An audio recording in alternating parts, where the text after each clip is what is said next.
Good morning అండి. ఇది మనం సౌత్ ఇండియన్ ఫుడ్స్ ఎప్పుడూ గూడా చక్కగా రైస్ ఉంటే ఇష్టపడతాం కదా! వేడి వేడి అన్నంలో కొద్దిగా నెయ్యి, ఆవు నెయ్యి, కాస్త ముద్దపప్పు, ఆవకాయి చాలా టేస్టీగా ఉంటుంది గదా! అయితే ఇక్కడ ఒక విషయం ఏంటంటే, ఈ యొక్క సింగిల్ రెసిపీస్ అయినా గూడా ఒక్కొక్కటి కొన్నేంటంటే చాలా స్టమక్ ఫిల్లింగ్‌గా ఉంటాయన్నమాట. ఆ రెసిపీయే మనకి ఎక్కువగా తినాలనిపిస్తుంది రిపీటెడ్‌గా. అందులో కాజు కర్రీ చాలా బావుందండి. చాలా సింపుల్ అనమాట. ఒక కప్పు కాజుని ఒక 5 నిమిషాల పాటు నీళ్ళల్లో నానబెట్టుకోవాలి. అయితే కాజు మనకి సింగిల్ ఫేస్ కాజు కాకుండా కంప్లీట్‌గా ఉన్న కాజు అయితే ఈ కర్రీకి చాలా బావుంటుంది. అయితే ఇన్‌స్టంట్‌గా 2 మినిట్స్‌లో అయిపోయే కుకింగ్ అనమాట. ఒక 2-3 వరకు టమాటాలు తీసుకొని కాస్త ముక్కలుగా కట్ చేసుకొని స్టవ్ మీద పాన్ పెట్టుకొని ఒక స్పూన్ ఆయిలేసి పోపు దినుసులు ఏమీ అక్కర్లేదు. జస్ట్ మనం టమాటా ముక్కలేసేసి పావు చెంచా ఉప్పు, పావు చెంచా కారం, కాకపోతే ధనియాల పొడి, జీలకర్ర పొడి, గరం మసాలా నేను రిపీటెడ్‌గా చెప్తాను కదా! ఈ మధ్య గరం మసాలాలో నేను పావు బాజీ మసాలా ఒకటి, ఇంకొకటి దాల్ తడకా మసాలా అండి. యాక్చువల్‌గా ఇదేం ప్రమోషన్ గాదు. ఈ టాటా సంపన్ ప్రొడక్ట్స్ అయితే నాకు బాగా అనిపిస్తున్నాయి వెజిటేరియన్ వాళ్ళకి. అంటే నేను వండినట్టు మీరు వండుకోవాలని చెప్పడం మాత్రమే. అందులో నాకు మసాలాలు చాలా బాగున్నాయండి. కారం ఒకటేను టాటా సంపన్ కంపెనీ వాళ్ళది దాల్ తడకా మసాలా ఒకటి, ఈ పావు బాజీ మసాలా చాలా చాలా టేస్టీగా ఉన్నాయి. అందుకని మీకు ఒకసారి అవకాశం ఉంటే చూడండి. ఎందుకంటే మన వెజిటేరియన్ వాళ్ళకి ఎప్పుడూ కూడా గరం మసాలా అనేది డామినెంట్‌గా ఉండకూడదు. ఉంటే మనం తినలేం. నాన్ వెజ్ లాగా అనిపిస్తుందనమాట నాకైతే. సో, మీకు కూడా అలా టేస్ట్ కుదరాలని చెప్పాను. అలా మనం ఇప్పుడు టమాటా కూర ఉడికిపోయిన తర్వాత కొంచెం ఈ కప్పు ఏదైతే కాజు నానబెట్టుకున్నామో అది కూడా వేసి మూతేసి మగ్గించడమే. మూత పెట్టి ఆ తర్వాత కొద్దిగా కొత్తిమీర కట్ చేసి కనుక వేస్తే చాలా బావుంటుంది. ఒక స్పూన్ పెరుగు ఉంటే గనుక మధ్యలో వేయండి. ఎక్కువగా కూడా ఏస్తున్నా కూడా బాగోదు కర్డ్. కాకపోతే ఎండాకాలం ఏంటంటే, మనం ఎక్కువగా గ్రేవీ కర్రీస్‌లో కొంచెం కర్డేసుకుంటే చాలా సూతింగ్‌గా, చాలా టేస్టీగా ఉంటది. అయితే కాజు కర్రీ ఎంత ఇన్‌స్టంట్‌గా అయిపోతుందో, అంత స్పెషల్ కర్రీలాగా కూడా ఉంటుంది.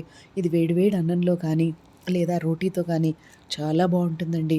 ఈ ఎండకి అసల ఆ కిచెన్‌లో ఆ హీట్ అంతా గూడా ఎక్కువగా అనిపిస్తుంది. సో, సింగిల్ రెసిపీస్ మనం సెలెక్ట్ చేసుకున్న టేస్టీగా ఉండేలాగా చూసుకుంటే, దాన్ని రిపీటెడ్‌గా మనం కుక్ చేసుకోవచ్చు. నేనెప్పుడు గూడా జస్ట్ 5 ఆర్ 2 మాక్సిమం 5 మినిట్స్ లోపల అయ్యే వంటల్ని నేను మాక్సిమం ప్రిఫర్ చేస్తాననమాట.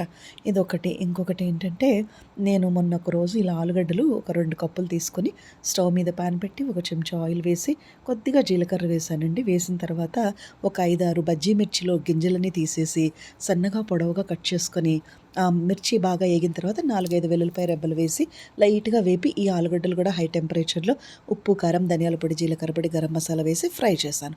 అయితే ఇక్కడ మీరు గమనించాల్సింది ఏంటో తెలుసా? కారం వేయలేదు. సారీ నేను చెప్పుంటే రిథమిక్‌గా చెప్పానేమో గానీ కారం యాడ్ చేయలేదండి. ఆ పచ్చిమిర్చి, వెల్లుల్లిపాయ కాంబినేషన్‌తో నిజంగా మీరు ఒకసారి తప్పకుండా ట్రై చేయండి. ఎంత బావుందంటే కూర అంత బావుంది. అదొక పెక్యులర్ టేస్ట్ అసలు వితౌట్ చిల్లీ పౌడర్ లేకుండా పచ్చిమిర్చి, వెల్లుల్లిపాయ కాంబినేషన్‌తో, జీలకర్రతో చాలా బావుంది కూర. కాపోతే బజ్జీ మిర్చి ఏంటంటే లోపల ఉన్న గింజలు తీసేసి మనం కారం లేకుండా వేసుకోవచ్చు. ఓకే. అదొకటి మనకి ఇంపార్టెంట్ అనమాట.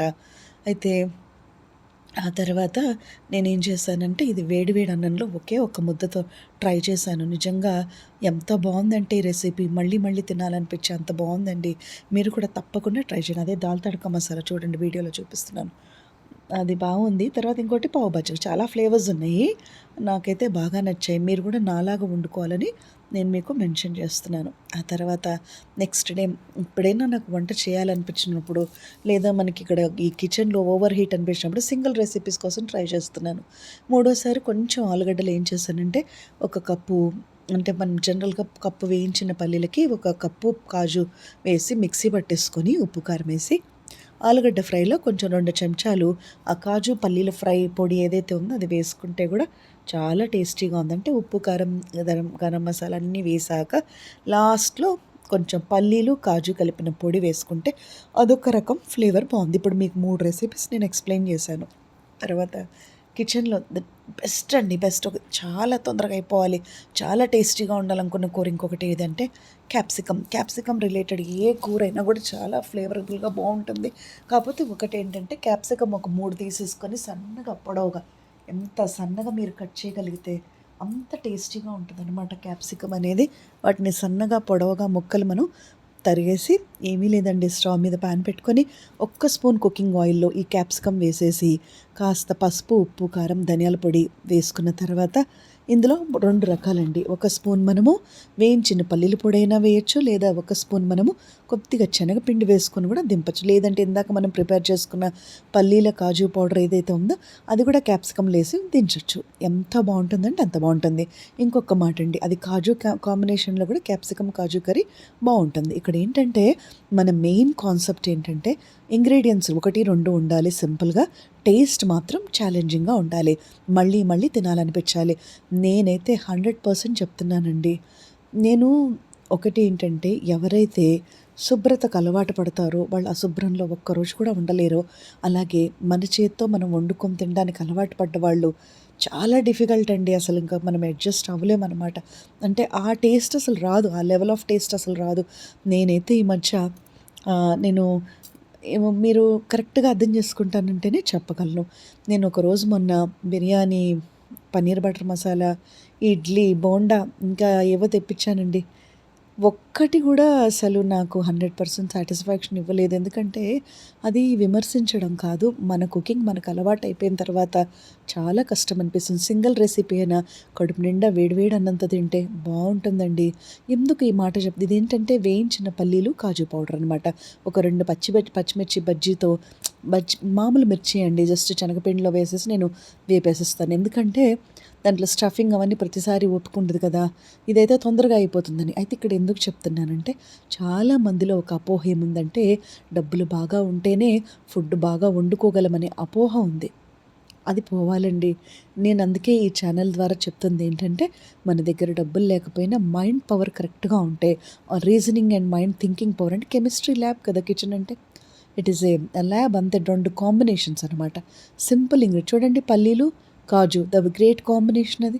వేడి వేడి అన్నంలో ఆవు నెయ్యి ఏసుకొని తింటే ఎంత బావుందో. ఇలా మన సింపుల్ ఇంగ్రీడియెంట్స్‌తో టేస్ట్ ఛాలెంజింగ్ రెసిపీస్ చేసి చూపించడమే మన ఆవకాయ పప్పు నెయ్యి ఛానల్ యొక్క ఇంపార్టెన్స్. ఇంకొకటేంటంటే, ఆన్ స్క్రీన్‌లో మీరు ఎంత ఈజీగా ఫీల్ అవుతారో, ఆఫ్ స్క్రీన్‌లో మీరంత ఈజీగా ఫీల్ అవ్వాలి. మీరు ఫీల్ అవుతున్నారా? ట్రై చేస్తున్నారా నా రెసిపీస్? ఒక్కసారి తప్పకుండా మీకు కుదిరినప్పుడు ట్రై చేయండి. తర్వాత ఇంకొక విషయం, ఈ వీక్ రెసిపీస్‌లో మామిడికాయ ముక్కలండి. నేనేం చేశానంటే 2 తోతాపురి, అసలు యాక్చువల్‌గా 2 వేయలేదండి. ఒకే ఒక తోతాపురి మామిడికాయ. అటువైపు ఇటువైపు మనం కట్ చేసాక 2 బద్దల్లాగా వస్తాయిగా, వాటి గురించి చెప్తున్నాను. బాగా సన్నగా చిన్న చిన్న ముక్కలుగా కట్ చేయాలి. బాగా చిన్నగా ముక్కలుగా కట్ చేయాలి. ఏమీ లేదండి. దాంతో ఒక స్పూను ఉప్పు, 2 చెంచాల కారం, ఒక స్పూన్ మెంతిపిండి, 2 స్పూన్లు ఆవాల పిండి. మెంతులు, ఆవాలు వేపక్కర్లేదండి. మీకు అవకాశం ఉంటే ఒక్క స్పూన్ వేయించిన నువ్వులు కానీ, వేయించిన పల్లీలు కానీ, వేయించిన పెసరపప్పు కానీ పౌడర్ చేసుకొని దాంట్లో వేసుకోవడమే. దాన్ని తాలింపు పెట్టుకోవచ్చు, లేకపోతే అక్కర్లేదు. కంపల్సరీ ఏం లేదు. నేనైతే వెల్లుల్లిపాయ కూడా వేయలేదు. అదేంటంటే మనం అప్పటికప్పుడు తయారు చేసుకునే రోటి పచ్చడిలాగా ఇన్స్టంట్ ఆవకాయ పచ్చడనమాట. ఎందుకంటే మామిడికాయ పచ్చడి పెట్టిన రోజు నుంచి 3 రోజుల వరకు చాలా చాలా టేస్టీగా ఉంటుంది. ఇది అందరికీ తెలిసిన విషయమే. ఈ సీజన్ అంతా కూడా మనం ఇన్స్టెంట్‌గా ఒక మామిడికాయ తీసుకొని ఎప్పుడైనా తినాలి. పెద్ద మామిడికాయ పచ్చడి మనం పెట్టుకొని పక్కన పెట్టినా కూడా, ఇలా చిన్న చిన్న మామిడికాయలతో రోటి పచ్చడిలాగా కొంచెం చేసుకొని తింటే కూడా, వేడి వేడి అన్నంలో కొద్దిగా ఆవకాయ పచ్చడి వేసుకొని ఒక అప్పడమో, ఒక బజ్జియో నంచుకొని తింటే చాలా బావుంటది కదా! ఎంత టేస్టీగా ఉంటది. అలాగే నేనేం చెప్తున్నానంటే, ఆవకాయ పచ్చడి చాలా రుచిగా ఉంటుందండి. అది కూడా ఒక రెసిపీ అనమాట. తర్వాత సౌత్ ఇండియన్ ఫుడ్స్ అంటే ఇదే కదా గొప్పతనం. నేనేం చెప్తున్నానంటే, ఒక్క రెసిపీ చేసుకున్న మీరందరూ కూడా వేడి వేడి అన్నంలో ఒకే ఒక కర్రీతో కూడా చాలా టేస్టీగా వండుకోవచ్చు అనేది మన concept. Please subscribe. Thank you for